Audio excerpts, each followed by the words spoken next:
स्वागत है आपका नेशनल दस्तक में। आज हम बात करेंगे सुप्रीम कोर्ट के कॉलेजियम द्वारा 2 नए जजों की जो नियुक्ति होनी है उसकी मंजूरी 48 घंटे के भीतर केंद्र सरकार से मिल जाती है, जिसमें 2 नाम हैं गुवाहाटी हाई कोर्ट के चीफ जस्टिस सुधांशु धूलिया और दूसरा नाम है गुजरात हाई कोर्ट के जस्टिस JB पर्दीवाला। तो इस बारे में मेरे साथ है निधि रतन। मैं निधि से ही बात करना चाहूंगी। निधि, JB पर्दीवाला साहब की आज हम बात करेंगे जो 2028 में भारत के चीफ जस्टिस ऑफ इंडिया बनेंगे। और अगर हम 2015 में जाते हैं तो पटेल आंदोलन के दौरान और हार्दिक पटेल की सुनवाई करते टाइम उनका एक बयान आया था कि देश की प्रगति में सबसे बड़ी बाधा आरक्षण और भ्रष्टाचार है। तो लेकिन अब कहीं ना कहीं कॉलेजियन से उनको और केंद्र सरकार से हरी झंडी मिल चुकी है। 2028 में वो CJI बनेंगे इस देश के। तो आपको क्या लगता है कि अगर आरक्षण विरोधी है तो न्याय कैसा होगा? मैम, सबसे पहले आपका बहुत बहुत शुक्रिया कि नेशनल दस्तक में लगातार ऐसे मुद्दों पे हम बात करते हैं जिस पे शायद OBC समाज सोया हुआ है। हम उन मुद्दों पे बात कर रहे हैं जिस पे बात करनी चाहिए तमाम उन लोगों को, ST SC OBC और माइनॉरिटी लोगों को जिनके अधिकारों पर ये बात हो रही है, जिनके अधिकारों का हनन हो रहा है। लगातार वो लोग सो रहे हैं। और आपने बात की कि कॉलेजियम सिस्टम, पहले तो मैं बताना चाहूंगी कि कॉलेजियम सिस्टम क्या होता है कि बहुजन लोगों को कॉलेजियम सिस्टम ही नहीं पता होता, क्योंकि कानूनी टर्म इस तरीके से यूज होती हैं कि उनको इसका अर्थ ही नहीं पता होता, तो लोग उलझने की कोशिश भी नहीं करते। कॉलेजियम का मतलब होता है एक ऐसी न्याय प्रक्रिया जिसमें जज का बेटा ही जज बनेगा, और वही भारतीय जनता पार्टी में हो रहा है, वही आज के उच्च न्यायालयों में हो रहा है। आप सुप्रीम कोर्ट से, हाई कोर्ट से, स्टेट न्यायालयों की बात करें, यही चीजें चल रही हैं। हमारे लोग तो वकील नहीं बन पा रहे हैं, जज तक तो बहुत दूर की बात है, चीफ जस्टिस तो बहुत दूर की बात है, वो सिर्फ एडवोकेट नहीं बन पा रहे हैं। सोचिए, तो कॉलेजियम सिस्टम के जरिए जब ऐसे लोग जब भारत के चीफ जस्टिस बनेंगे जिनका स्टेटमेंट आता है आरक्षण के विरोध में, उन्होंने अपने स्टेटमेंट में बोला था 2015 में कि भारत की जो दशा है उसमें भ्रष्टाचार और आरक्षण जिम्मेदार है कि भारत की स्थिति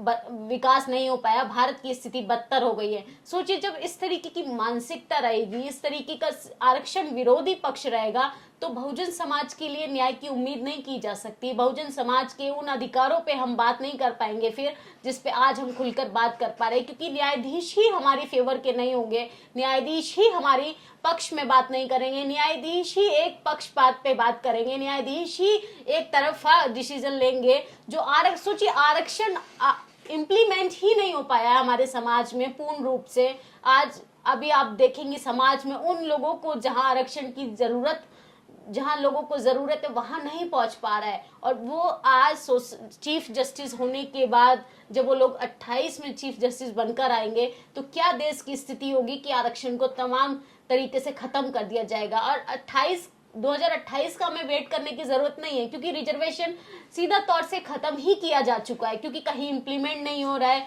एंट्रेंस टेस्ट लेके आ गई है यूनिवर्सिटी, जब हमारा बच्चा सरकारी स्कूल का पढ़ा हुआ बच्चा जब सेंट्रल यूनिवर्सिटीज के जब एंट्रेंस टेस्ट कोई क्वालिफाई नहीं कर पाएगा तो आरक्षण इंप्लीमेंट ही नहीं होगा, आरक्षण पे बात ही नहीं होगी। नॉर्मल सी बात है, आप पहले ही दरवाजा बंद कर दे रहे हैं हमारे बच्चों के लिए, पहले ही शिक्षा के द्वार को बंद कर दे रहे हैं, तो कैसे आरक्षण पे बात होगी, कैसे आरक्षण हमारे बच्चों को मिल पाएगा। तो सीधा तौर से कॉलेजियम सिस्टम एक बहुजन समाज के विरोध में काम हो रहा है, और ये बहुजन समाज के लिए सोचने वाली बात है। ST SC माइनॉरिटी को समझना चाहिए, जिनके पूर्वज कुदाल खुरपी चलाते चलाते जिन्होंने अपनी कुर्बानियां दे दी कि हमारे बच्चों के हाथों में कलम हो, आज उन्हीं के बच्चे तलवार उठा रहे हैं, आज उन्हीं के बच्चे त्रिशूल उठा रहे हैं, आज उन्हीं के बच्चे भगवा झंडे उठा रहे हैं। ये शर्म की बात है कि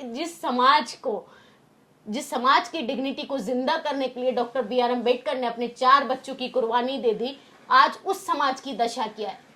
ज्योतिबा फूले ने, उनकी जो पत्नी थी, उन्होंने अपने आप को त्याग कर दिया। सोचिए, कौन अमन चैन से रहना नहीं चाहता, कौन पारिवारिक जीवन का सुख नहीं भोगना चाहता है, लेकिन सोचिए समाज के लिए उन्होंने अपना पूरा जीवन लगा दिया, सिर्फ इसलिए कि अगर अपने बच्चों की मृत्यु इसलिए वो देख पाए कि समाज के तमाम बेटों को वो गुलाम की जंजीरों से निकालना चाहते थे। दिलीप मंडल इस पर लिखते हैं, मैं चाहूंगी कि आप मुझे अगर इजाजत दे तो मैं उनकी ट्वीट को पढ़कर सुनाना चाहूंगी। ST/SC एक्ट के खिलाफ फैसला देने वाले AK गोयल को नेशनल ग्रीन ट्रिब्यूनल की चेयरमैनी दी गई।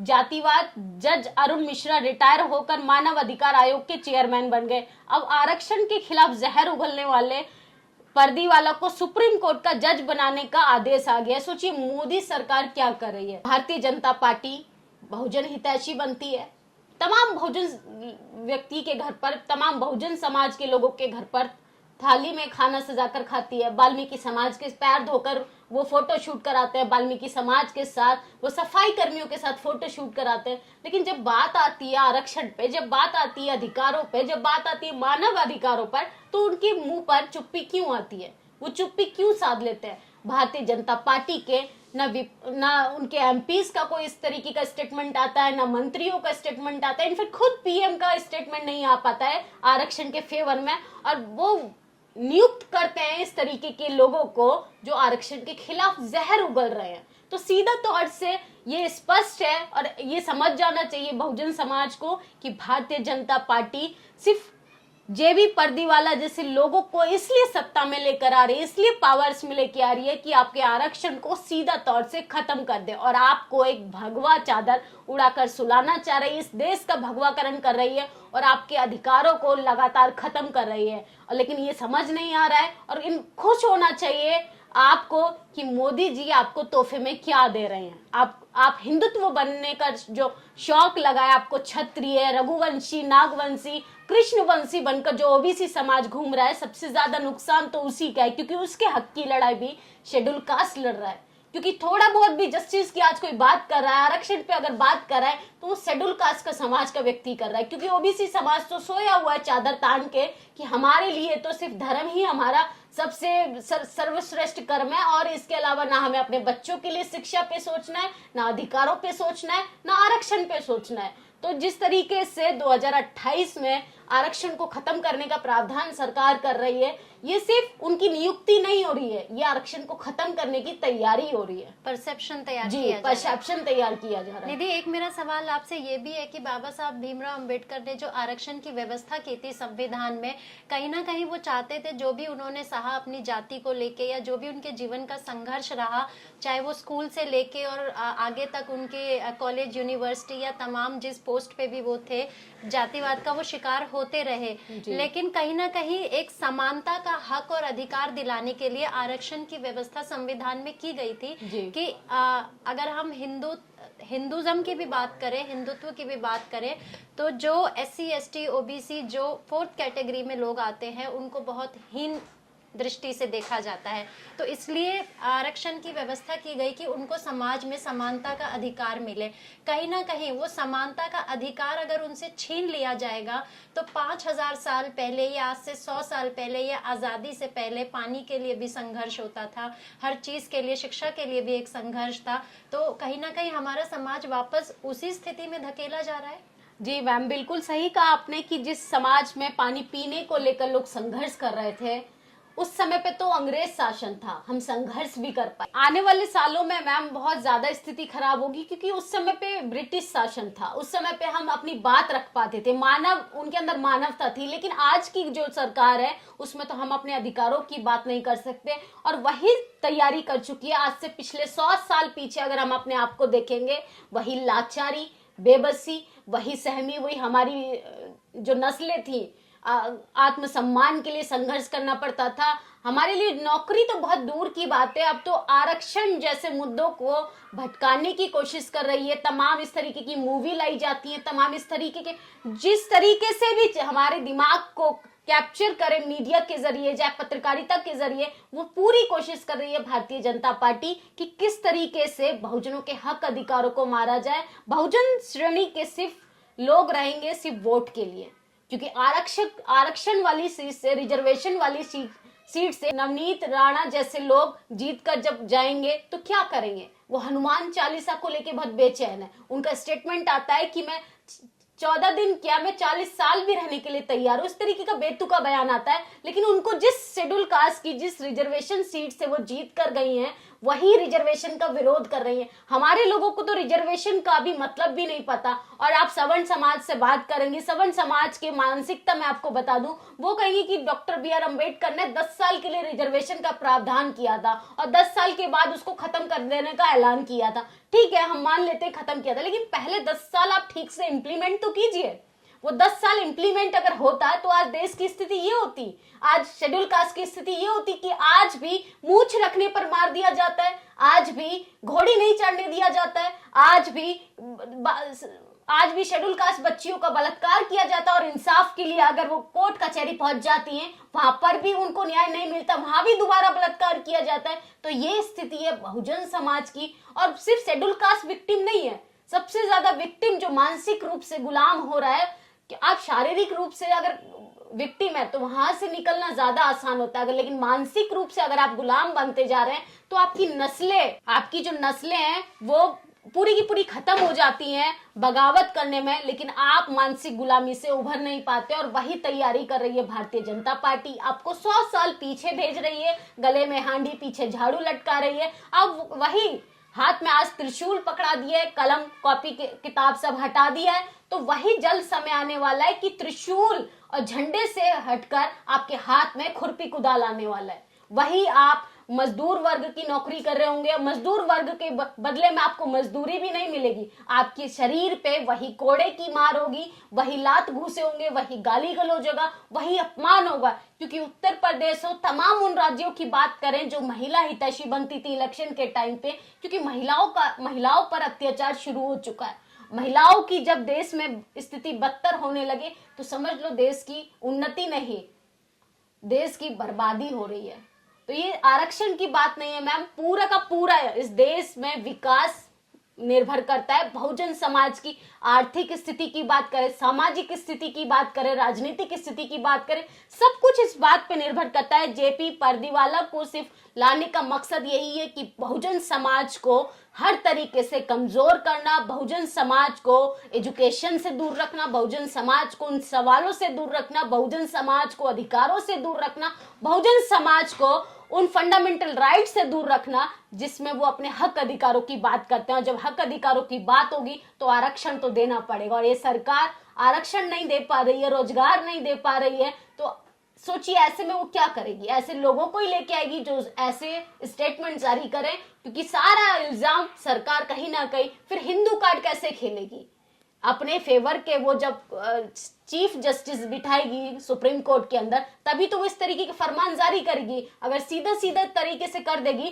तो वो हिंदू कार्ड नहीं खेल पाएगी। जो आज सत्ता में, अभी उसे 24 का इलेक्शन भी जीतना है, तो 24 के इलेक्शन को जीतने के लिए वो इनडायरेक्टली रिजर्वेशन को खत्म कर रही है, वो इनडायरेक्टली आरक्षण के खिलाफ लोगों को लेकर आ रही है। और ये सिर्फ पूरा प्रोपगेंडा है आरएसएस का। 100 साल पूरे हो रहे हैं आरएसएस के, उसने पूरी तैयारी कर ली है संविधान को खत्म करने की। लोकतंत्र तो इस देश में खत्म हो चुका है, बचा कुछ संविधान है जिस पर हम आज बात कर रहे हैं, तो वो आजादी भी कब खत्म हो जाए, कब तक हम लोग बात कर रहे हैं, ये भी सोचने वाली बात है। निधि, 2015 में जब जेबी परदीवाला जी ने ये बयान दिया था कि आरक्षण मतलब आज़ादी के 65 साल बाद भी आरक्षण की व्यवस्था लागू है, आपको क्या लगता है कि अगर हम 65 साल की बात करें या हम 500 साल भी हो जाएं आरक्षण को, दलित समाज के लोगों पे जो अत्याचार होता है, आपको क्या लगता है कि इस आरक्षण से या इस तरह की बयानबाजी से कभी उन जख्मों की भरपाई हो सकती है जो उन्होंने सहा है, उनकी पिछली पीढ़ियों ने सहा है, उनसे 100 साल पुरानी जो नस्लों ने सहा है, किस तरीके से उनको प्रताड़ित किया जाता था, उनको बहुत हीन दृष्टि से देखा जाता था। मैम आपने शायद वो फिल्म देखी होगी, क्योंकि मुझे फिल्मों का भी बहुत शौक है। जैबी मूवी मैंने देखी, आरक्षण मूवी देखी, जिसमें एक्टर सैफ अली खान है, जिसमें वो बोलते हैं कि आरक्षण आप खत्म कर दीजिए, हमें कोई दिक्कत नहीं, हमें बैसाखी का सहारे की भी जरूरत नहीं, क्योंकि सवर्ण समाज के लोग कहते हैं कि आरक्षण एक बैसाखी का काम करती है, आपको बैसाखी पकड़ा दी है जिससे आप आगे निकल रहे हैं। ठीक है, हमें उस बैसाखी की भी जरूरत नहीं है। पहले आप अपनी बहन बेटियों को कुएं से 100 किलोमीटर दूर कुएं से पानी भर कर लाने के लिए तो बोलिए, अपने बाप से बोलिए कि मजदूरी करे, अब टपकते हुए छत से टपकते हुए पानी वाले घर में रहिए, आप वही सिर्फ सूखे हुए चावल खाकर रहिए, तब शायद इस देश में समानता की बात होगी, इक्वलिटी की बात होगी। क्योंकि जब रेस की लाइन ही इक्वल आधार पर नहीं होगी तो आप कैसे उम्मीद कर सकते हैं कि बहुजन समाज एक कैटेगरी में रहकर हमसे फाइट कर पाए। जिसको आपने कमजोर बना दिया मानसिक रूप से, जिसको आपने कमजोर कर दिया सामाजिक रूप से, जिसको आपने कमजोर कर दिया आर्थिक रूप से, आप उससे कंपेयर कर रहे हैं खुद को कि वो हमसे फाइट कर पाए और हमें रिजर्वेशन को खत्म करना है। रिजर्वेशन खत्म कर दीजिए, हमें नहीं चाहिए रिजर्वेशन, लेकिन पहले वो सारी चीजें तो हमें प्रीफर कीजिए। समाज में वो उच्च स्तर का हमें समानता दीजिए। आप मूंछ रखने पर आपकी डिग्निटी हर्ट हो जा रही है। हम घोड़ी चढ़ जा रहे हैं, घोड़ी आपकी क्या कोई रिश्तेदार लगती है? घोड़ी पे चढ़ने से आपकी भावनाएं आहत क्यों हो जाती है?